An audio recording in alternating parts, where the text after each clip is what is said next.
Saranno celebrati oggi pomeriggio alle 16:30 nel piazzale antistante la chiesa madre di Ravanusa i funerali solenni per le 9 vittime dell'esplosione avvenuta qualche giorno fa. Saranno presenti anche il ministro alle infrastrutture Enrico Giovannini, il capo della protezione civile Fabrizio Curcio. A officiare le esequie sarà l'arcivescovo di Agrigento Don Alessandro Damiano.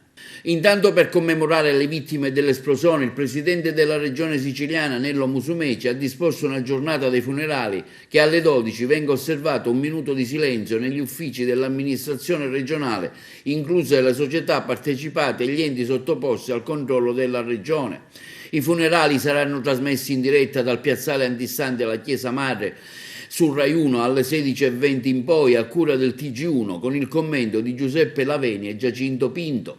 Intanto un portavoce di Italgas Reti informa che a fronte dell'evacuazione dei residenti nella zona sottoposta a sequestro a Ravanusa per garantire il massimo livello di sicurezza, la società ha deciso di mettere temporaneamente fuori servizio le tratte della rete di distribuzione presenti nell'area sottoposta al sequestro. A tutela della collettività, tecnici della società attiveranno specifici cantieri nelle seguenti zone: via Savonarola, angolo via Tommaso d'Aquino, via Trilussa, angolo Vinga Savonarola, via della Pace, via Trilussa, angolo via Cicervacchio, nei cortili Civico 202, via Galileo Cortile Civiche 204. I lavori si concluderanno entro la mattinata di domani, ha concluso il portavoce di Italgas Reti.